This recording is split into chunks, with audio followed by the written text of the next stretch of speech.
Hello, my name is Keshwani. That's Keshwani, Keshwani. We are here because we want to prepare for SAT. We have been solving SAT math problems out of this book here, the official SAT study guide. If you do not own this book already, purchase one immediately. You're going to need it. The problem that we are about to solve is the one that you will find on page number 729. 729, please turn to it. And today is our lesson number 86. Let's see what we have here.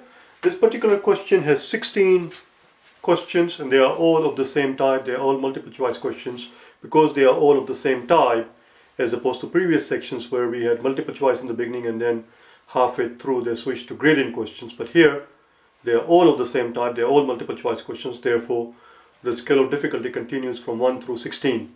The first 5 or 6 are going to be easy. The middle 5 or 6 are going to be medium. The last 5 or 6 are going to be hard questions. Number 1 is pretty simple, straightforward. On a scale of 1 through 16, it's number 1, obviously.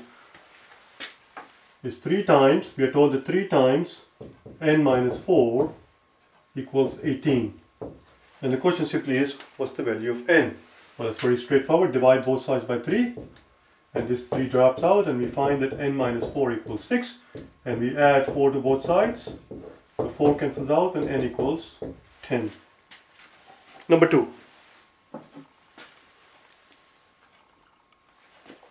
Problem number 2. For a class ring, each senior can choose from 4 types of stones. Alright, so we have 4 types of stones. So here we have our stones. Let's give them name. A, B, C and D. We have 4 types of stones and 3 types of metals. Alright, so we have 3 types of metals. Let's give them names. P, Q and R. What is the question asking? How many combinations of a stone and a metal are? How many combinations of stone and a metal are there? How many combinations are possible, in other words? Well, let's see. If we choose stone A, we can choose any of the 4 metals here, or any of the 3 metals here, P, Q or R. So that's 3 so far. And if we pick B, we can have BP, BQ or BR. That's 3 more. And we can have CP, CQ and CR. That's 3 more. That's 9 so far. DP, DQ or DR. And that's altogether 12. And of course the quicker way simply would be, there are 4 types of stones and 3 types of metals. 4 times 3. Answer is 12. The answer is D as in David. Next page. Page number 730. Page number 730.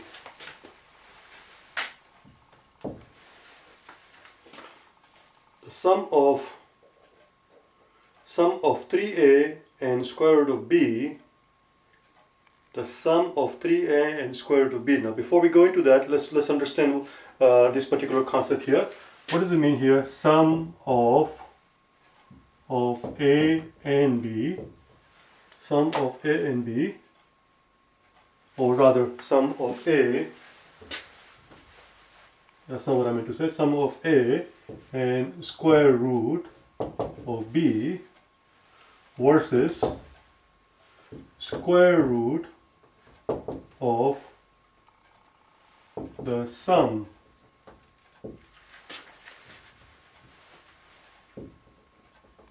of a and b.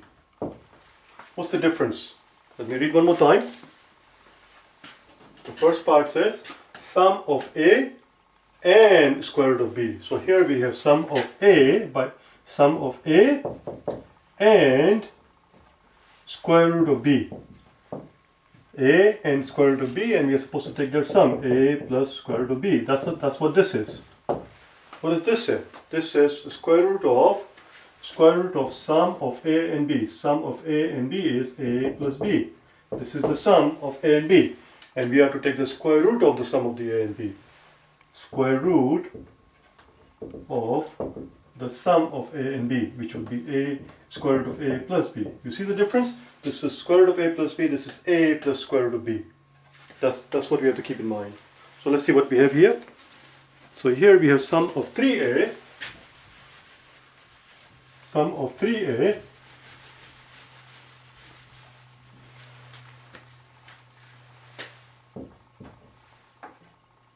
and square root of b. So that will be sum of 3a, that's 3a and square root of b.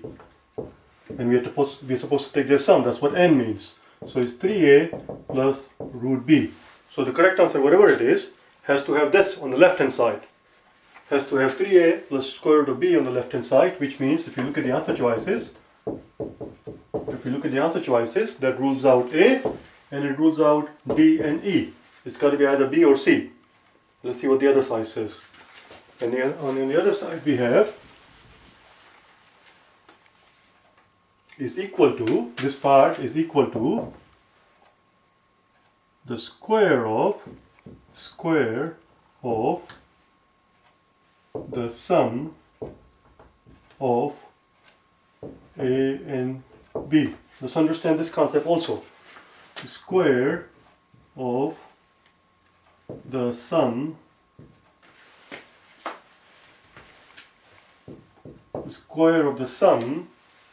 of a and b versus sum of the squares of a and b.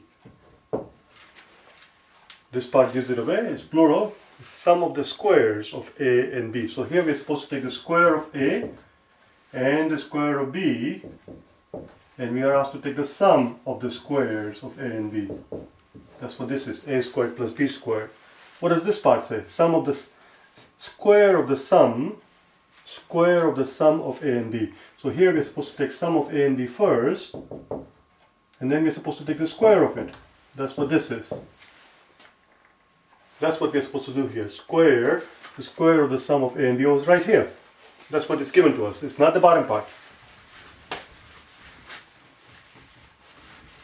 So this equals to square of the sum of a and b. So let's figure it out. Let's finish it up then. Sum of 3a and square root of b equals square of the sum of a and b. Sum of a and b is a plus b, and we're supposed to take a square. That's what we're looking for. And that's answer choice B. I'm not quite sure if I needed to explain it in such detail, but sometimes the students get confused between the sum of the squares and the squares of the sum. Those are two different things.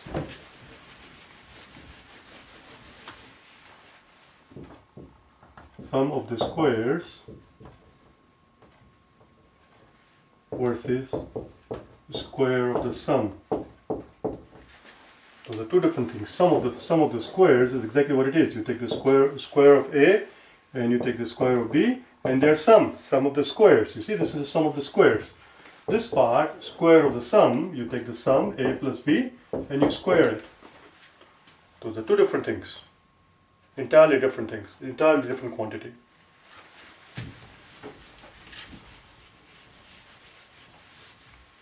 For example, 3 and 2, if somebody tells you to take the sum of the squares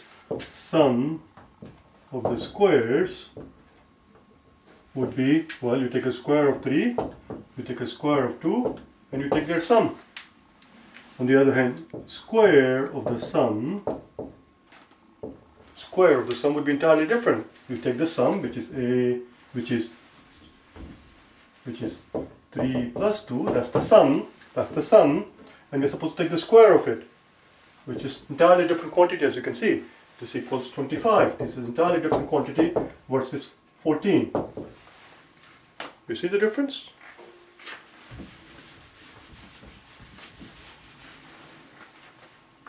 Number 4. GRE has cordless telephone receivers that can operate within a range of 1,000 feet from the telephone's base. Alright, so you can go as far as 1,000 feet from the base and still be able to get a signal. That's what we are told. GRE takes the receiver from the base and walks 800 feet due north. Alright, so here's our, let's start from here and we're going to go 800 feet to the north. This is 800 feet going north. Alright, so what happens now? This is our north. From that point, she walks due east. Alright, she walks due east. But they do not tell us how far she walks. So here's our west, here's our east, north and south. The west, the way I remember west is, if you write down the word west here, W comes on the left hand side, E comes on the right hand side. That's how I remember W and E.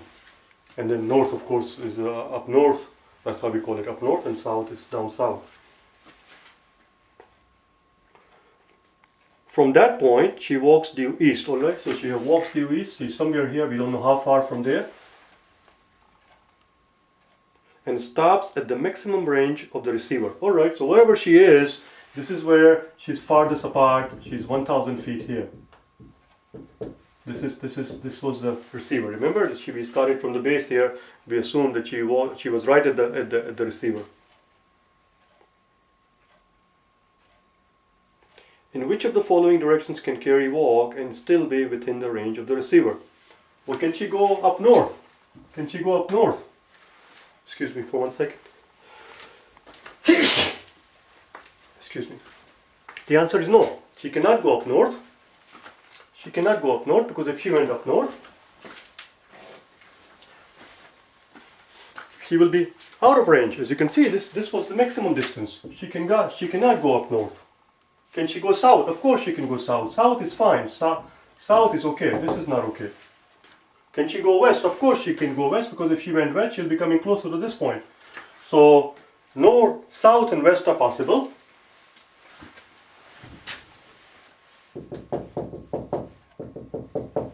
South is possible. She can come down south from this point. She can come down.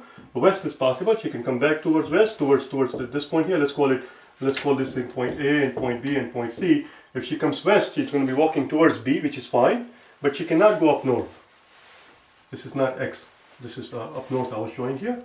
She cannot go up north. North is not possible. This is possible. The answer is 2 and 3. The answer is 2 and 3, which is E. Next one, number 5.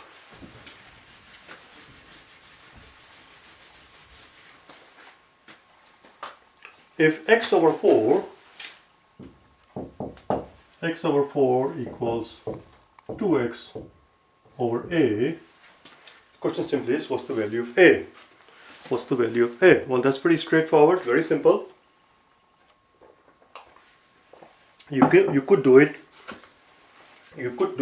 by cross multiplying and setting up and do all that mumbo jumbo, or another straightforward way is to multiply this thing top and bottom by 2.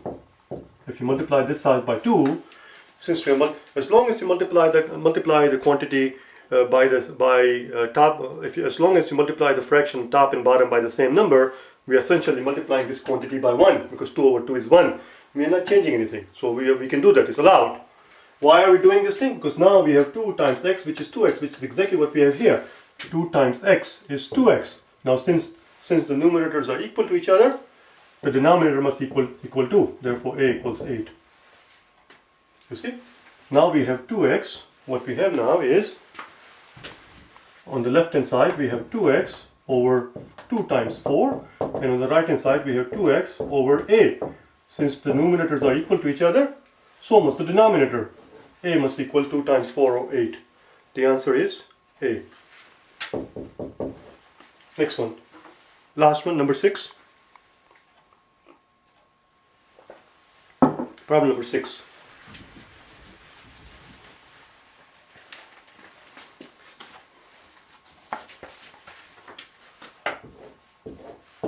Parallel line is given to us. This is R, we are told.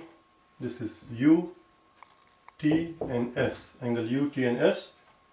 And the question is, if R is 50, we are told that R is 50. If R is 50, the question simply is, what's the value of S plus T plus U? Well, if R is 50, if we have parallel lines, and this angle must equal that angle. And if you're one of those people who have sometimes trouble with the parallel line and recognizes which angle equals to what, just type in parallel lines and my name, Keshwani, just type in Keshwani and then parallel lines, and you will see a couple of videos there. Watch those videos and you will get something out of it. Just type in parallel lines. Do you understand? So here, if this is R, if R is equal to 50, then so is U. This angle is equal to that angle. So this is 50. What about s plus t? S plus t forms a straight line. These form a straight line. Therefore, their sum is 180, because this entire thing is a straight line. Right here, this is t and this is s. So therefore, this is a straight line. It forms a straight line, and that's 180. U we know is 50, so it's 180 plus 50. 180 plus 50, and therefore the answer is 180 plus 50, 230. And that was the end of it. That was the end of number 6, and that's the end of our lesson for today. I will see you tomorrow, okay? Bye now.